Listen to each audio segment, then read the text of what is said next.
Good evening, guys. Happy New Year. Praise the Lord for another year of our lives. Okay? And by the way, tonight this is our brain teaser. We have here 3 triangles. The first triangle, we have 3 at the left side, 5 at the right side, at the bottom is 8, and at the center is 12. The second triangle is, we have 4 at the left, 7 at the right, 5 at the bottom, and 14 at the center. And the third one, 2 at the left, 9 at the right, 10 at the bottom, but we do not know what's in the center. This is the missing number. We are to find that missing number and insert that number here. So what shall we do? We will try to establish a pattern. So that is what we are going to do.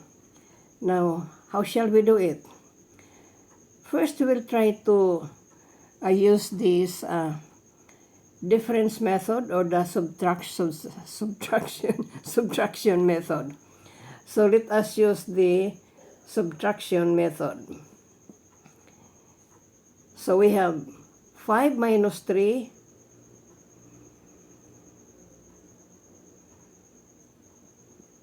We have 2.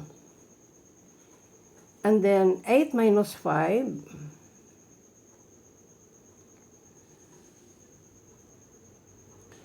We have 3. And then 12 minus 8. We have 4. Oh, there's a good pattern in the first triangle. We have 2, 3, 4. Now what about in the second triangle? We have 7 minus 4.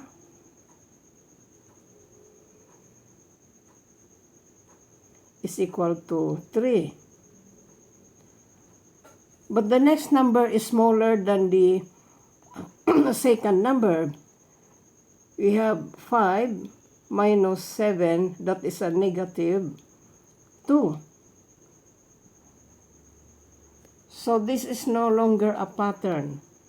What shall we do? We will reject this approach. This is not correct. We'll use another analysis. Suppose we will try multiplication. We will try. So 3 times 5 is 15. Times 8, how much is that? 120. And the number at the center is 12. So 120 divided by 12 is 10. That means we have to what? So we have 3 times 5 times 8 is equal to 120. But since this is 12, that means we'll divide that by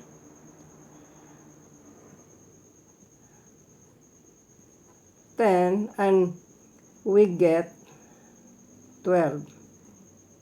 Okay.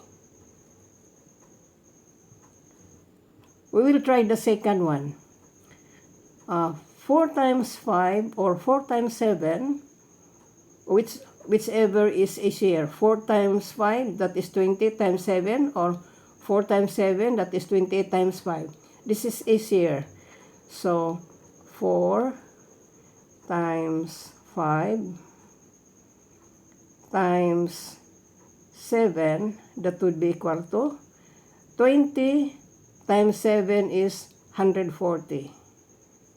Oh, 140, that is 14. That means 140 divided by 10 is equal to 14. Oh, there is now a very good pattern. we can now see the relationship of these two triangles. Therefore, the third triangle is 2 times 9 times 10. That would be equal to 18 times 10. That would be 180. So, 180 divided by 10 is equal to 18. That means the number here is 18. Okay? When we just look at this, it seems very simple, but then when we analyze the relationship, trying to establish the pattern, it's really difficult. Do you believe in that? Okay, thank you guys, and for those who are new, please follow and like to support my channel. Thank you, and Happy New Year again.